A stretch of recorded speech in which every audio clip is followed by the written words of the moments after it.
அந்த ராடை எடுத்து என் பொண்ணு தள்ள அடிச்சிருவான்னு சொல்லிட்டு மிரட்டி என்னோட செயினை பிடிங்கின்னு எங்களை தள்ளிட்டு அப்படியே ஓடிட்டாங்க. விழுப்புரம் அருகே கண்டமங்கலம் காவல் நிலைய தலைமை காவலரின் வீட்டின் பின்பக்க கதவை இரவில் உடைத்து உள்ளே புகுந்த டவுசர் கொள்ளையர்கள் குழந்தையின் கழுத்தில் கத்தியை வைத்து மிரட்டி காவலரின் கண் எதிரே அவரது மனைவி அணிந்திருந்த 4.5 சவரன் செயினை பறித்துச் சென்றதாக புகார் எழுந்துள்ளது. முகமூடி அணிந்து வந்து கைவரிசையை காட்டிய 3 கொள்ளையர்களை போலீசார் தேடி வருகின்றனர். 2:30 மணி இருக்கும். அந்த டைம்ல ஆனா மயில் தான் சத்தம் கேட்டு நான் எழுந்து போல. எனக்கு அரை தூக்கத்தால இருக்கவே சொல்லிட்டு சும்மா ஏதாவது ஒரு வண்டி ஏதாவது உள்ள வந்திருக்கும் ஒரு மாதிரி சத்தம் கேக்குதுன்னு சொல்லிட்டு கம்மன் படுத்துட்டேன். படுத்துட்டு பார்த்தா கொஞ்சம் நேரம் கண்ணெடுத்து போய் தூங்கிட்ட பிறகு கழுத்துல கை டச் ஆச்சு. எனக்கு என் பாப்பா வந்து என்னோட ஹஸ்பண்ட் கூட படுத்ததுனால என் கூட அது 5 வயசு என் கூட வந்து படுத்துக்கும். நான் மட்டும் தனியா பட்டில படுத்து கிடந்தேன். சரி அவ தான் வரான்னு சொல்லிட்டு அந்த என் மேல டச் ஆன கையை நான் பிடிச்சிட்டேன்.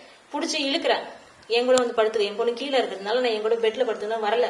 ஏன் வரலன்னு சொல்லிட்டு கையை ரெண்டு கையுமே பிடிச்சிட்டு கண்ணு முடிச்சு பார்த்தா ஒரு ஆளு ஃபுல்லா கவர் பண்ணிக்கிட்டு கட்ஜாட்டி மாதிரி போட்டுக்கிட்டு நிக்கிறான். நொடையில லைட்டு போட்டு கத்தவே என்னோட ஹஸ்பண்டும் எழுந்துட்டாரு. என் ஹஸ்பண்ட் எழுந்த உடனே அவரு ஒரு ராடை வச்சு தாக்க போறாங்க. அவர் கையில புடிச்சிட்டாரு. நான் விட மாட்டேன்னு சொல்லிட்டு புடிச்சிக்கின சரடை பொண்ணு என் பசங்களும் எழுந்து கத்த ஆரம்பிச்சிருச்சிங்க.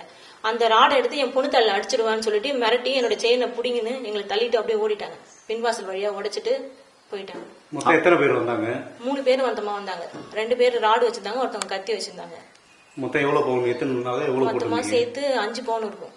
என்ன பொருள் எடுத்துக்கணும்? சரடு 4 பவுன், தாலி செயின் 6 பவுன், அந்த மாங்காய் போட்டு காசு, நாணல், குண்டு, வாழைச்சிப்பு, பொட்டு அதெல்லாம் போட்டுருந்தோம்.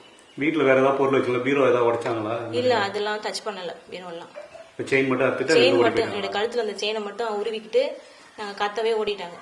அவங்க இந்த சைடுல ஏதாவது இந்த பகுதி சேர்ந்தவங்க ஏதாவது தெரியுற மாதிரி இருக்குங்களா உங்களுக்கு? இல்ல இந்த பக்கத்துல இருந்தவங்க எல்லாம் இருக்காது. கண்ணு மட்டும் தான் தெரிஞ்சது. மீதி எல்லாமே கவர் பண்ணிருந்தாங்க. எங்களுக்கு கண்டுபிடிக்க முடியல. ஒரு 5 நிமிஷத்துல நடந்தது அது டக்கு டக்குன்னு. எந்த வழி வந்தாங்க? பின்பக்க வழி. எங்க கேட்டு உடைச்சிட்டு கதவையும் உடைச்சிட்டு பின்பக்க வழியா வந்தாங்க. இது சம்பந்தமா என்ன பண்ணிருக்கீங்க? இது வளர்ந்து போலீஸ் ஸ்டேஷன்ல கம்ப்ளைண்ட் கொடுத்துட்டு வந்திருக்கோம். அவங்களும் வந்து செக் பண்ணாங்க. டாக் எல்லாம் வந்து பாத்துருப்பாங்க. ஃபிங்கர் டிப்ஸ் எல்லாம் எடுத்துட்டு போயிருக்காங்க.